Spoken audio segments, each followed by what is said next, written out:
Je vous propose un petit entraînement en vidéo pour retravailler les équivalents usuels, maintenant qu'on l'a fait en TD. Une piqûre de rappel n'est pas inutile, je pense. Alors, normalement, tous ces équivalents sont faciles et vous devriez pouvoir y répondre très rapidement. Donc, à vous de vous tester. 5x³ plus 3x plus 2, c'est un polynôme, vraiment. Et donc là, en plus l'infini, c'est équivalent au monôme de plus haut degré. 5x³, c'est immédiat. Monôme de plus haut degré.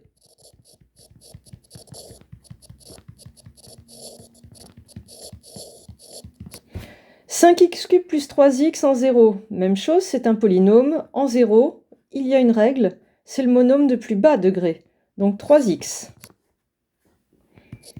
Et on rédigerait monôme de plus bas degré.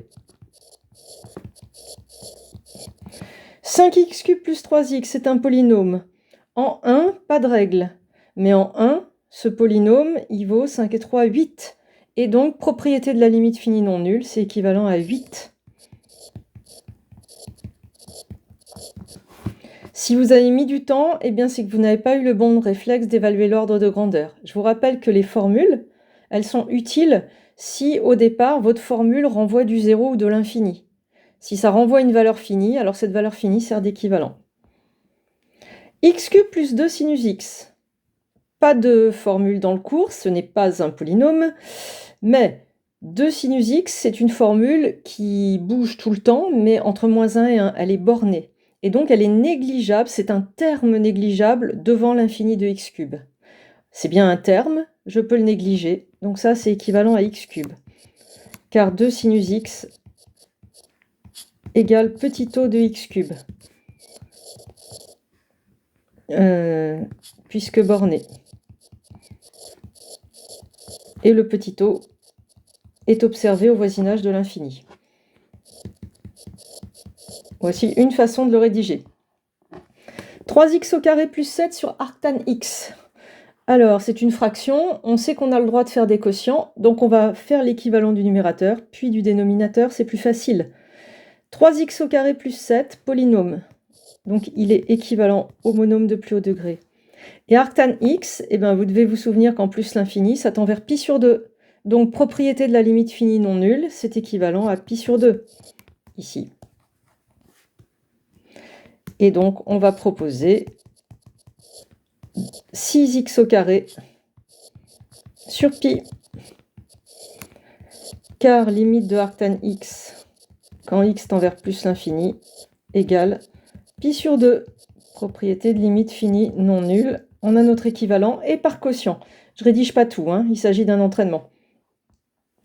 Ici, j'ai pas un polynôme, donc je vais surtout pas dire que je prends le monôme de plus haut degré, ce serait irrecevable d'un point de vue de la rédaction.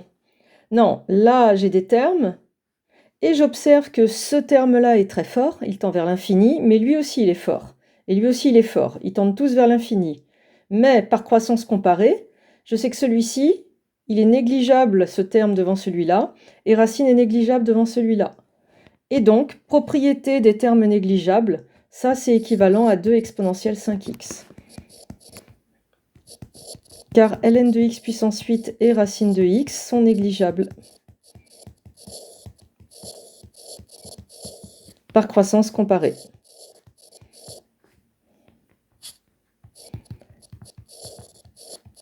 Et donc il faudrait évidemment que vous me citiez la croissance comparée dans cette réponse, au niveau de la rédaction. Exponentielle cos x moins 1 quand x tend vers 0. Alors, cos x moins 1 fait penser à l'équivalent usuel, mais il ne faut pas connecter à ça. Si vous remplacez par moins x2 sur 2, vous composez, et vous aurez faux.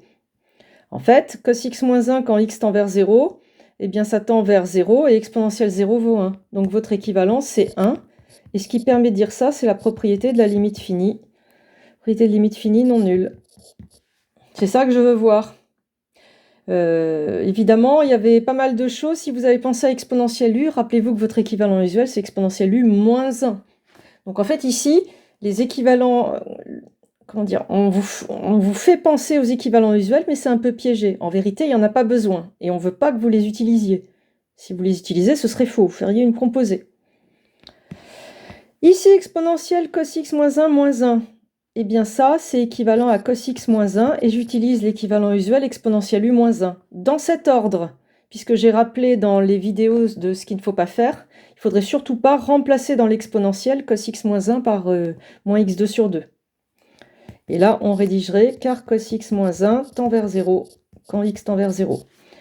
Et cos x moins 1, il est équivalent à moins x2 sur 2. Rappelez-vous, pour ne pas faire d'erreur de signe, là c'est négatif, donc là il faut que ça soit négatif aussi. Donc il ne faut pas mettre x2 sur 2. Par transitivité, et bien votre exponentielle de cos x moins 1, elle va être équivalente en 0 à moins x2 sur 2, qui est l'équivalent attendu. ln de 1 plus arctan x. ln de 1 plus arctan x en plus l'infini, eh bien j'évalue l'ordre de grandeur, arctan tend vers pi sur 2. Donc propriété de la limite finie non nulle, ça c'est ln de 1 plus pi sur 2. Et là encore, l'apparence du ln de 1 plus u, et elle est là pour voir si vous pensez à regarder u tend vers 0 ou pas. Puisque u ne tendait pas vers 0, il n'y avait pas lieu d'utiliser ln de 1 plus u. ln de 1 plus arctan x, le même mais en 0. Là, cette fois, vous avez du ln de 1 plus u et u tend vers 0. Donc vous pouvez mettre du arctan x. Et vous me mettez car arctan x tend vers 0. En 0. Et arctan x, il est équivalent à x. Et donc par transitivité, votre ln de 1 plus arctan x, il va être équivalent à x en 0. 1 plus sinus x puissance 12 en 0. Eh bien, 1 plus u puissance 12, mais rappelez-vous, votre équivalent usuel, c'est 1 plus u puissance 12 moins 1. C'est quelque chose qui tend vers 0. Donc là, même chose, vous n'avez pas lieu d'aller chercher l'équivalent usuel. Ça fait 1.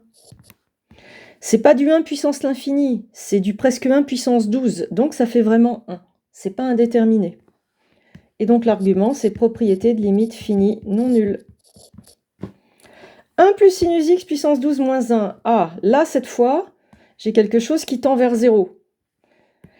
Et je reconnais 1 plus u puissance 12 moins 1 qui fait partie des 1 plus u puissance alpha moins 1 avec alpha fixe. Je vous rappelle que ça ne marche pas si alpha dépend de x. Donc là, eh bien, c'est équivalent à 12 sinus x. Car sinus x tend vers 0 en 0. Et j'ai utilisé 1 plus u puissance alpha moins 1 équivalent à alpha u. Or, sinus x, il est équivalent à x en 0. Par transitivité de nouveau, eh bien, on va récupérer que notre 1 plus sinus x puissance 12 moins 1, il est équivalent à 12x.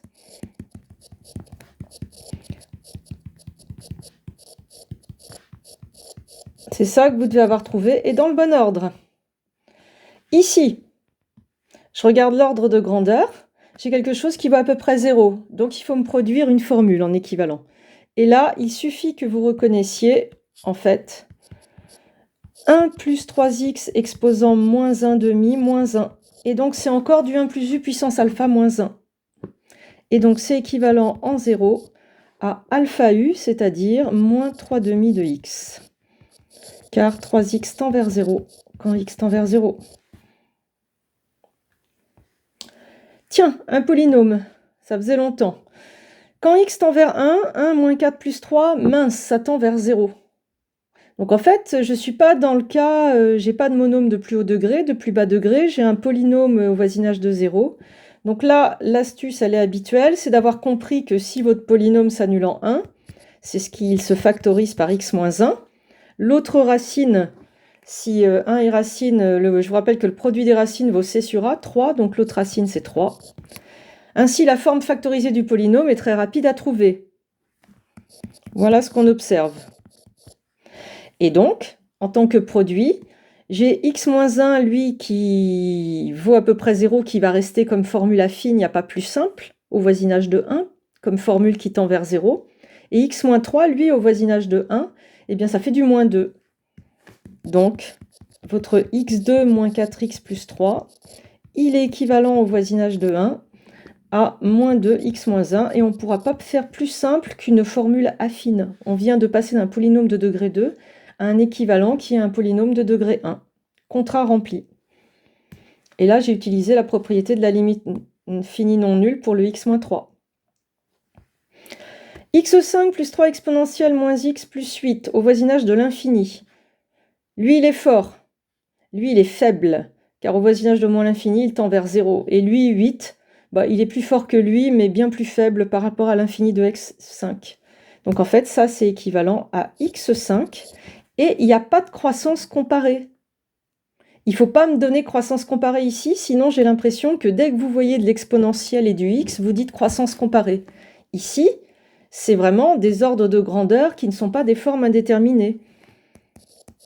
Car exponentielle moins x tend vers 0 quand x tend vers l'infini. Donc, exponentielle moins x est négligeable en l'infini devant x5. Et donc, si vous me dites croissance comparée à cet endroit-là, je pénaliserai. Ce sont les ordres de grandeur qui vous ont permis de négliger. Et 8, c'est un petit o de x5 au voisinage de l'infini, parce que c'est une valeur finie devant de l'infini. Ici, ce n'est pas un polynôme, bien évidemment. En 0, vous avez racine de 0 qui vaut à peu près 0, exponentielle 0, 1. Donc là, on a quelque chose qui tend vers 3. C'est son ordre de grandeur. Et là, quelque chose qui tend vers 0. Et donc 0 par rapport à 3, c'est négligeable. Ce qui fait que vous avez un terme ici négligeable, et vous pouvez négliger puisque c'est un terme. Donc là, c'est 3 exponentielle moins racine de x en toute rigueur. Mais en vérité, ça c'est si je néglige, ce serait dommage de s'arrêter là, parce que de me proposer ça comme équivalent, en 0, je répète, ça tend vers 3. Donc l'équivalent que j'attends, c'est 3, d'après la propriété de la limite finie non nulle. Je vous rappelle que vous devez produire en équivalent les formules ou les valeurs les plus simples.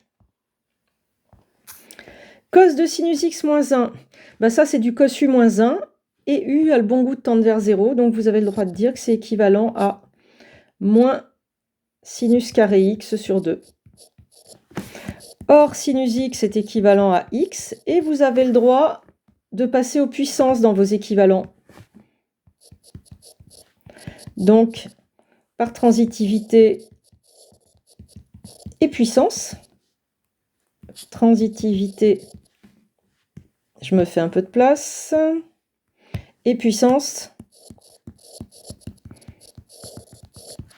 et bien cos de sinus x moins 1, c'est équivalent en 0 à moins x carré sur 2. Votre sinus carré x est équivalent à x au carré, et après on multiplie par moins 1/2, on a le droit. Enfin, sinus de cos x en 0. Eh bien, même chose, je vous donne un sinus u, mais vous devez remarquer que u ne tend pas vers 0. Cos x en 0, ça tend vers 1. Donc vous devez me proposer sin 1, d'après la propriété de la limite finie non nulle. À bientôt!